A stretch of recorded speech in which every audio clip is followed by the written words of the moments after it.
Hey everybody.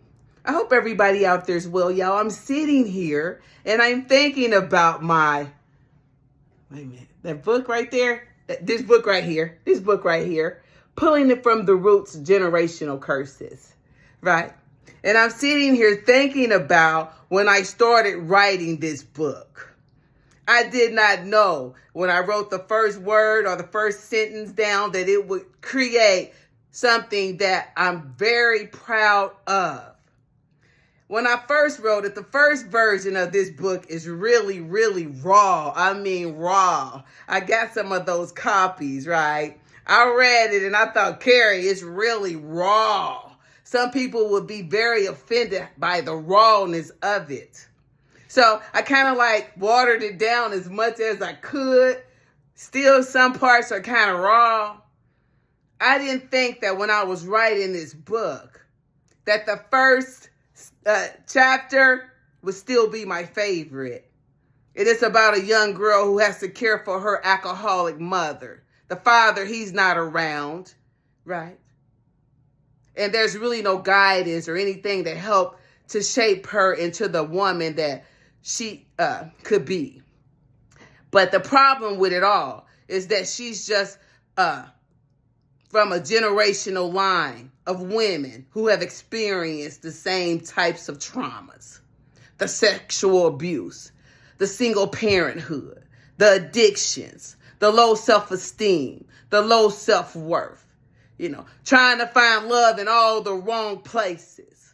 Not understanding where is it coming from. And how do we change it? And can we?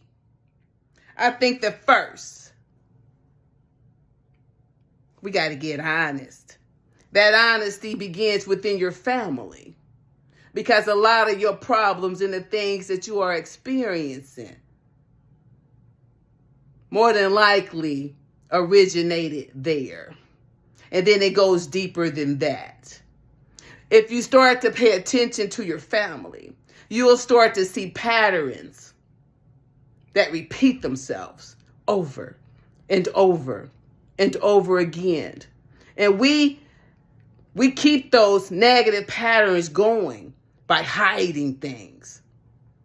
The incest in my family, which is one of the generational curses, has been going on since I was little. Right. And it wasn't talked about. It wasn't discussed until everybody was grown. Right. All the damage, all that it caused. Because revealing it, I guess, will put a mark on you of some sort. Right? We got to be bigger than our circumstances. That's how we help others. When I wrote this book, I never thought that it was like a prophecy or it was like something that I was writing that was going to manifest in the future. Here I am today. Third generation out, fourth generation out. Same behaviors have just repeated themselves. Repeated themselves. Repeated themselves. Right? And the whole lineage is impoverished. Right? Everybody's Christian, but nobody's elevating. So I'm thinking it's a spiritual thing. Right?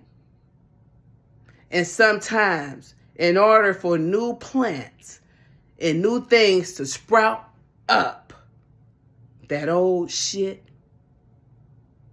it has to be pulled up. And it's going to hurt. It's like taking a Band-Aid off a wound so that we can clean it up. I just received more information about the women in my family who will step over spiritual lines to have sex, to pretend that they're in love with someone that they shouldn't have ever considered.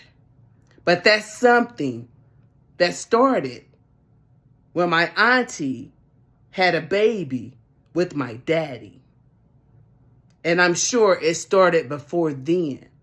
But here we are 3 4 generations out, and it's the same shit.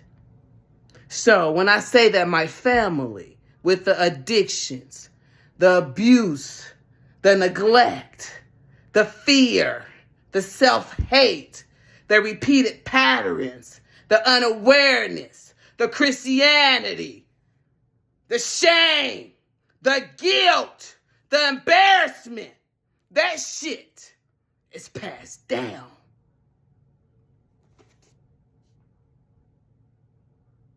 I know you're scared of it,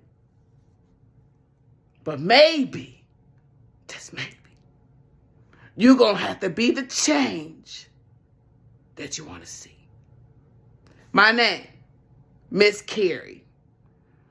Have I been victimized? You don't want to know. Am I a victim? Hell no. Y'all be good. Pulling it from the roots. Generational curses. Please support. You can get it on Amazon, right? I have some copies here. I can autograph it for you, send it out to you. Thank you for listening. Y'all be good.